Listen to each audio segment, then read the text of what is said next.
Saudações em Cristo, queridos e amados irmãos e ouvintes. Eu sou seu irmão em Cristo, pastor Levi Longaray. Esse é o canal A Bíblia em Foco. Queridos e amados irmãos, hoje o assunto vai ser complicado. Hoje parece que já posso perceber no rodapé dos vídeos comentários e mais comentários, nos perseguindo pelo assunto que nós vamos falar. Hoje nós vamos falar sobre o Espiritismo em Foco. Viemos falando ao longo dos dias sobre várias doutrinas, várias seitas pseudo-cristãs, e continuamos aí falando nessa linha de raciocínio sobre heresiologia, e hoje nós vamos focar o Espiritismo, mas de uma forma ligeira, mais resumida, e os irmãos falem o que sabem. Os irmãos nos ajudam nos comentários, e os comentários de vocês são muito importantes para o crescimento do canal e para conhecimento. E às vezes até mesmo para orientar alguma pessoa embaixo que entra sem conhecimento nenhum. Os irmãos que têm conhecimento fazendo comentários relevantes vão ajudar muito as pessoas, sim. Porque tem, irmãos, eu não consigo mais estar respondendo todos os comentários, olhando todos os comentários. Tem a minha filha, o meu filho está mais dedicado para o canal. E às vezes nós não conseguimos mais responder com carinho a todos vocês. Gostaria muito de poder responder a todos vocês com muito carinho, mas às vezes somos impossibilitados devido ao tempo, correria e também achar os comentários, tá certo? Mas na medida do possível nós vamos estar nos esforçando para poder estar lendo os comentários, tá certo? Vamos então focar nessa matéria, meus irmãos. Há diversos grupos espíritas. Entre os grupos espíritas no Brasil, podemos mencionar, além do espiritismo kardecista, as seguintes ramificações. Além do kardecismo, que vem de Allan Kardec, nós temos mais ramificações, tá certo? Vamos caminhando e ganhando tempo com os irmãos. Existe a Legião da Boa Vontade, que é a LBV, Ordem Rosa Cruz, Racionalismo Cristão, Cultura Racional, Círculo Esotérico da Comunhão do Pensamento, além dos cultos afros brasileiros, que nós vamos falar num outro vídeo separado daí relacionado ao Espiritismo. Bom, vamos falar em primeiro lugar sobre o kardecismo. Bom, meus irmãos, o kardecismo. As irmãs Fox. A doutrina da reencarnação é muito antiga. Vem do hinduísmo, passado pela Grécia Antiga. Foi em 1948, em Hydesville, Estados Unidos, que as irmãs Margaret e Kate Fox afirmaram ver as mesas girando e ouvir pancadas na casa em que moravam.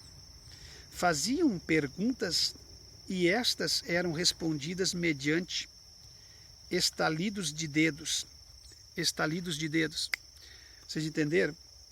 Elas tiveram a sensação de estar se comunicando com o mundo do invisível, que na verdade nós sabemos que é demônios.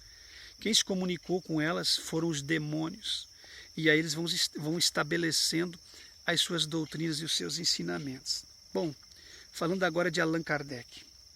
Seu nome verdadeiro era Hippolyte Léon Denisard Rivail, médico e professor francês, nascido em 1804. Me perdoe meu francês aí que ficou um pouco complicado, mas vocês entenderam, né?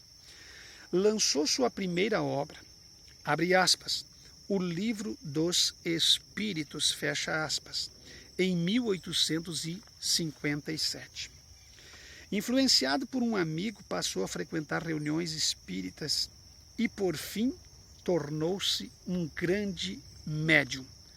Escuta, quando você vê falar sobre João de Deus, da Abadiânia, da casa de Dom Inácio de Loyola, que você vê aquilo, não existe mediunidade, se papo mediunidade. Hoje estão gravando vídeos, principalmente americanos, iludindo as pessoas, mostrando um médium como se ele fosse um pastor, um líder espiritual. Médium não é pastor, mediunidade não tem nada, mediunidade é demônio puro. Mediunidade não é nada que venha favorecer alguma pessoa, mediunidade não passa de demônios. Em 1858, organizou em Paris a Sociedade Parisiense de Estudos Espíritas. Adotou o nome de Allan Kardec, alegando ele ser esse o seu nome na outra reencarnação. Bom, ele prega, ele anuncia que na outra reencarnação ele tinha esse nome de Allan Kardec, o que não passa de uma farsa e de uma grande mentira. Uma mentira escrita e lavrada nas tábuas do inferno, trazida por esses sectários malditos que têm enganado multidões de pessoas. Bom, no Brasil, antes mesmo da morte de Allan Kardec em 1869, Luiz Olímpio Teles de Menezes fundou em Salvador, na Bahia, o primeiro centro espírita. Faz tempo, hein, irmãos? Em 1873, neste mesmo ano, foi fundada no Rio de Janeiro uma sociedade espírita da qual surgiram outros grupos, e assim sucessivamente. Também é praticamente como algumas igrejas que vai se corrompendo e vai levantando novos grupos de ramificação. Na mesma forma, trabalha as seitas, de dentro de uma vai saindo outra pior. 10 anos depois, começaram a publicar a revista, abre aspas, O Reformador, fecha aspas, que ainda hoje é o órgão oficial dos espíritas brasileiros. Aí te digo mais, vem com uma roupagem de que querem pregar a Bíblia, vem com uma roupagem de que sabem tudo, de que são bonzinhos, de que praticam boas obras, vem com uma roupagem complicada, querendo enfiar a goela abaixo de você. E até em algum lugar você percebe, pensa que aquilo é uma organização bem controlada, mas dentro aquilo cheira a podre, é que nem sepulcro. Por dentro é cheio de carne putreficada, osso e podridão. Aqui temos o caso de Saul e a médio de Endor, quando chama ali a pessoa do profeta Samuel após sua morte, e eles têm isso como uma base bíblica para as suas aberrações, que na verdade não tem base bíblica nenhuma. Bom, eles reivindicam o texto de 1 Samuel 28, onde se narra o episódio de Saul e a feiticeira de Endor para substanciar suas crenças. Mas à luz do contexto bíblico, ela falou com os deuses que subiam e não com Samuel. Só depois que a médio viu o suposto Samuel é que reconheceu a Saul. 1 Samuel 28 e 12, para vocês conferirem em casa. Saul consultou a feiticeira e não a Samuel. Deus não respondeu a Saul nem por sonhos, nem por Urim e nem por Tumim, nem por profeta. 1 Samuel 28, versículo 6. Bom, a Bíblia afirma que Saul consultou a, abre aspas, feiticeira e fecha aspas, e não Samuel nem ao Senhor. Você pode ler em 1 Crônicas, capítulo 10, versículo 13 e 14.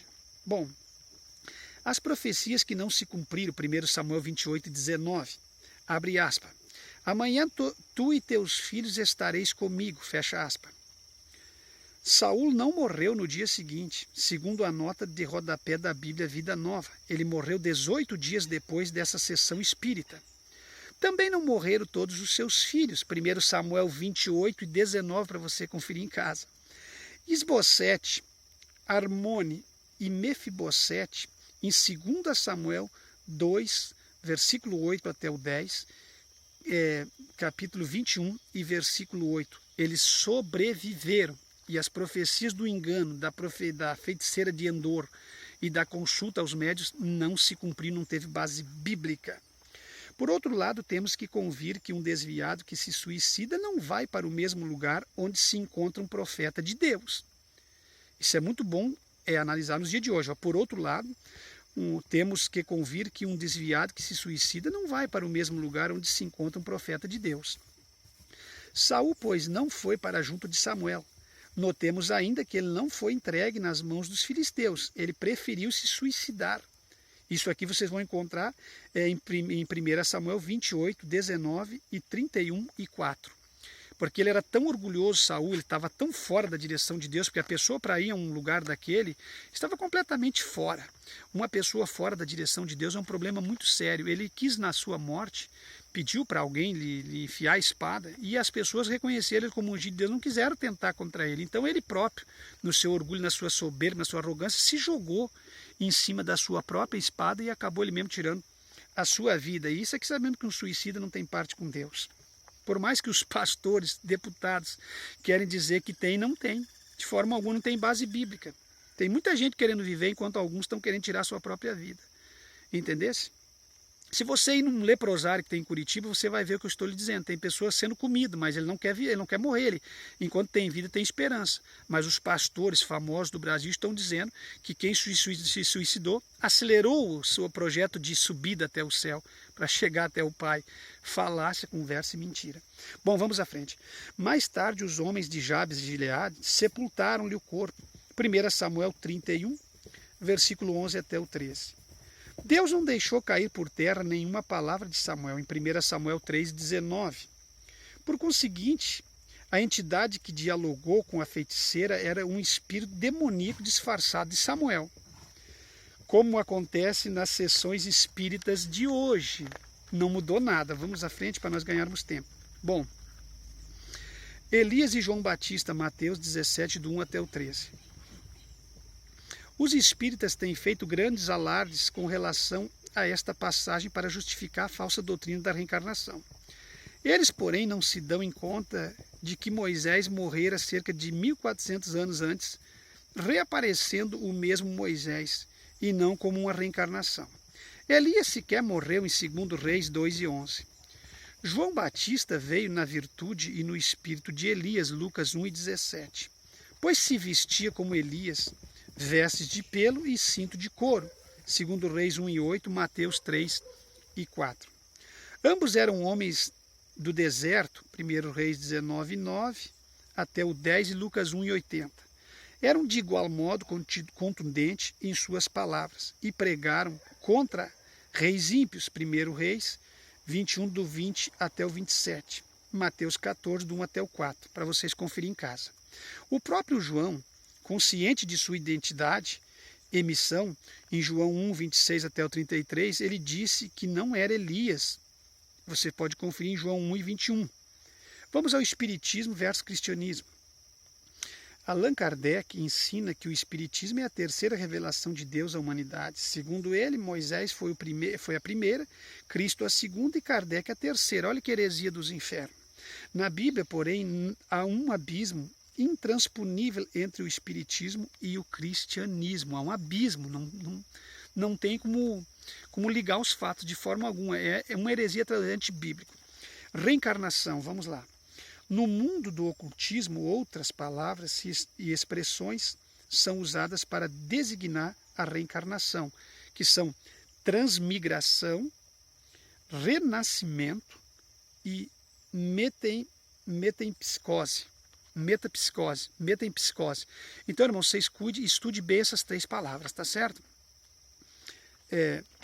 Vamos ganhando tempo. Número 1, popularidade da crença. Hoje a crença na reencarnação tornou-se muito popular, inclusive porque ela, segundo eles, visa aperfeiçoar a humanidade no sentido moral, espiritual e até físico. Alguns deles creem que a pessoa pode reencarnar-se em um animal ou mesmo no inseto. Bom, aí nós temos um país hinduísta que tem uma idolatria terrível, não mata uma barata, porque na próxima vida pode voltar numa barata, são idólatras à vaca, ao elefante e tantas outras coisas. Então essas crenças diabólicas estão espalhadas pelo mundo. Bom, inclusive porque ela, segundo eles, visa aperfeiçoar a humanidade no sentido moral. Moral, espiritual e até físico. Alguns deles creem que a pessoa pode reencarnar-se em um animal ou mesmo um inseto. Os adeptos de Hare Krishna, por exemplo, não matam uma barata, como acabei de dizer, pois correm o risco de estar matando uma avó. O kardecismo não crê na transmigração das almas e ensina que os espíritos somente reencarnam em seres humanos, sejam estes homens ou mulheres. Bom, vamos à frente. Segundo ponto, o sofrimento humano.